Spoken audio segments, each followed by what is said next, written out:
I grew up in a communistic, atheistic family, so I was born in former Yugoslavia, which was communist country.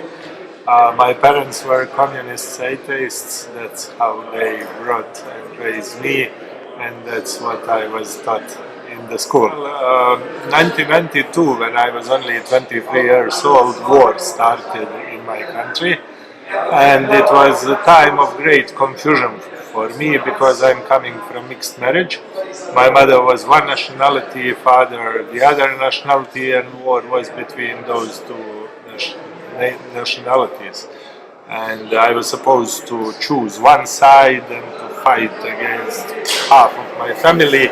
So that was the time when I prayed first time in my life. It was a short prayer. I prayed, God, if you exist, please help me now and show me what to do.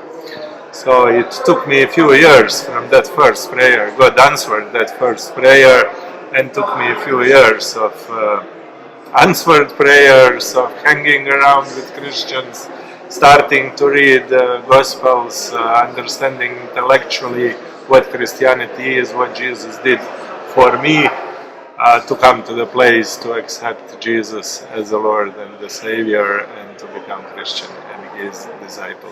After that first prayer, I left Bosnia and Herzegovina, ended up on Cyprus, where I was living 3 years during the time of the war.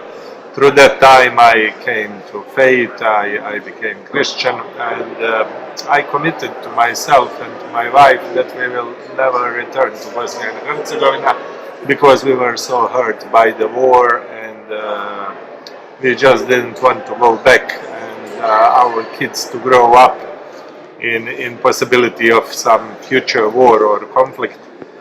But then when I became Christian, I started feeling that God clearly is speaking to me, that He wants me to go back and to tell to my people about His love and what He did, what He accomplished on the cross.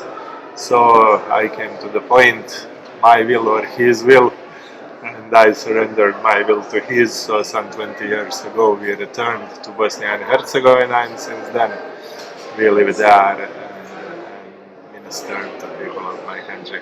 Church in Bosnia and Herzegovina, when we returned, it was just post-war time, and the church even before war was very small, but through war some small, we can call it awakening, happened.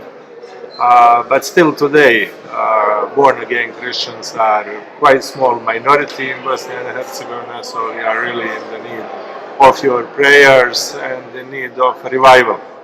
So number of Christians is growing, but still it is still big work. Langham Preaching training really improved the quality of my preaching and the way how I approach preparation of the sermon. So today my preaching is much more faithful to the text. It's much more relevant to the audience, and it's much more clear in delivery of the sermon than it was. Langham Partnership is bringing change and transformation into the lives of the people. I'm involved with Langham Preaching, and biblical preaching is transforming the lives of the individuals, and transformed individuals means transformed churches.